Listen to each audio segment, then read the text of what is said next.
What's up mga chong? Welcome sa isang episode na naman ng Garage King, and for this one, we're gonna be doing something a little bit different, right? If you notice, we're not driving at all. Wala tayo sa sasakyan. Wala rin tayong feature na sasakyan ngayon o motorsiklo.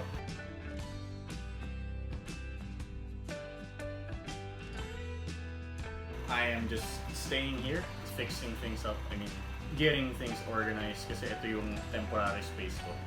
This is where I'm gonna do all of my edits. This is where I'm going to keep my tools, you know, my stuff, everything else. I'll even show you my setup. But for now, let me warn you that all of these are, how do we say this? Organized chaos, right? Like, na-delay yung pinagagawang bahay dun sa silang. Sayang, magiging kapitbahay ko sana si Ray and Karen dun. But for now, I'm happy because this space used to be super chaotic, puro boxes. Let me show you a clip of that right now. And as you can see, it's not very good, right? Sayang yung space. So what we did was to rent out. Kung saan ako nagre-rent nung parking space nung van, nag-rent out din kami ng space wherein we can use as a storage facility for all of those black boxes. So now, yeah, I've cleared the space. There are still some boxes left here, but I think makakatramp ko na yan somewhere dito. Where are my tools here? Yung mga tools sa sasakyan, lahat nandito sa box na to. Mga tools din for detailing nandito, for screen printing. It's all there. What else? I'm going to arrange it, basically. Mga decorations. I don't know, man. We even bought this nifty thing from, I don't know, Lazada. Can't really remember.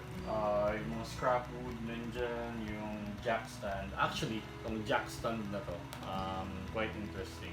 Noon pa yan, nung may car wash pa ako sa Laguna.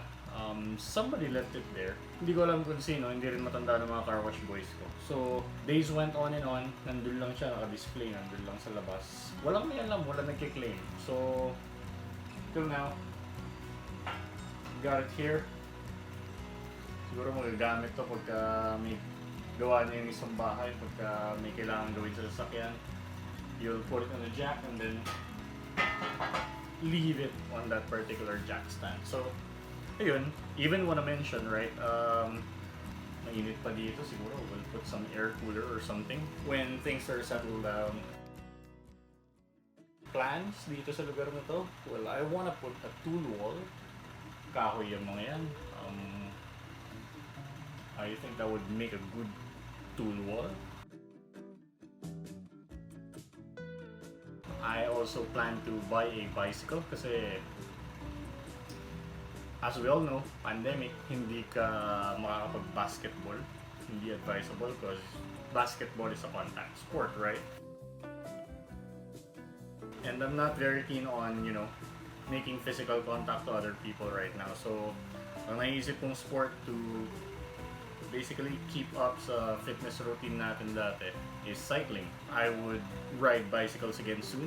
Even made space here. So, makitayo natin dyan, maglagay tayo ng wall rack or I don't know, man. Basta maglalagay tayo ng bike dito. What else? I think this is a good place para sa mga bike fixes, mga bike hacks natin.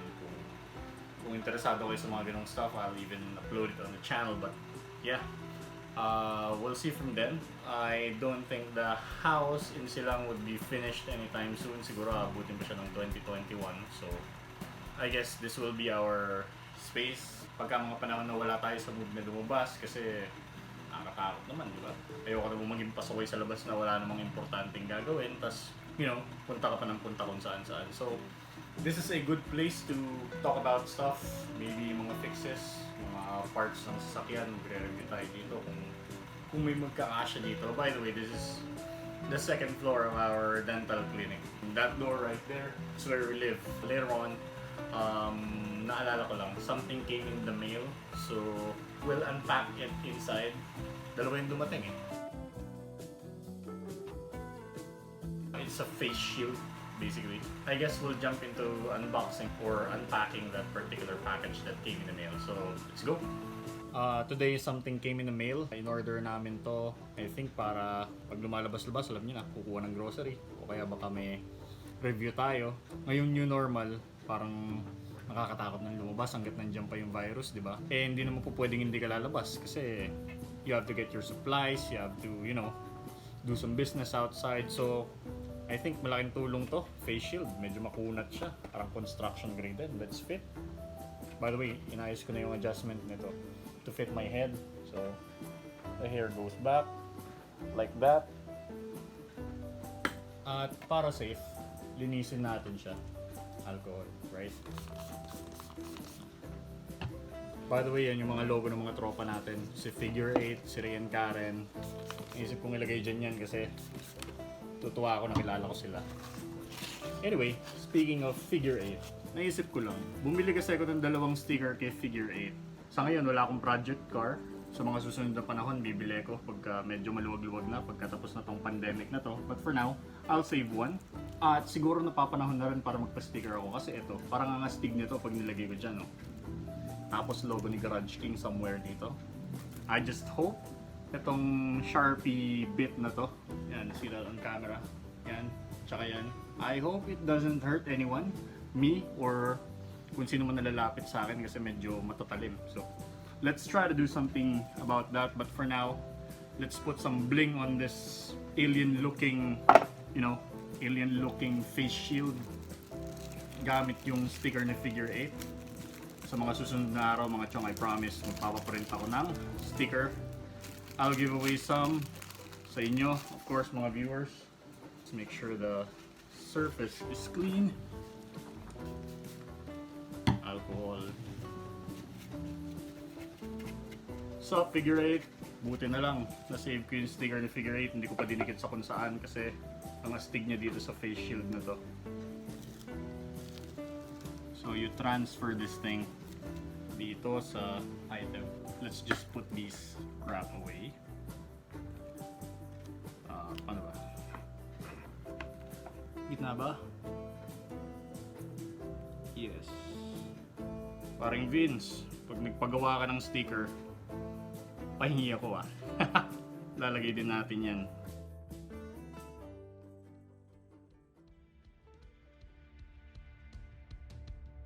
Siguro isa dito kung kakasya pa, and definitely sa project car natin sa mga darating na panahon. Sinisecure lang natin yung mga panggastos natin sa ngayon kasi may pandemic, apektado yung mga negosyo natin. So ito muna, I think this is a good way to rep Figure 8, yung mga tropa natin, tsaka syempre yung channel logo natin, lalagay natin dito. Ha! I hope this doesn't impede my vision. Ingat, no? Hindi ako nag-aircon kasi maririnig sa video pagka nakabukas yung lintik na yun. So, you know, Figure 8, yo! Aha! Pag may kausap ka o kaya kakain ka, ang daling magtanggal, nandun lang sa ulo mo. Stay. Yup, yun lang. Short vlog lang. Representing yung tropa natin, si Figure 8. Tsaka si Ray and Karen, paparating yung mga collaborations namin sa mga susunod na araw. May tinatapos lang na project si Garage King. If you notice, I have got a lot of crap around me, mga damit namin, kasi this is a temporary place na pinag-i-stayan namin. Anyway, it's just a quick video reminding me to, you know, pagawa na ako ng sticker ko. And until then, this has been your Garage King. You drive safe. Ciao!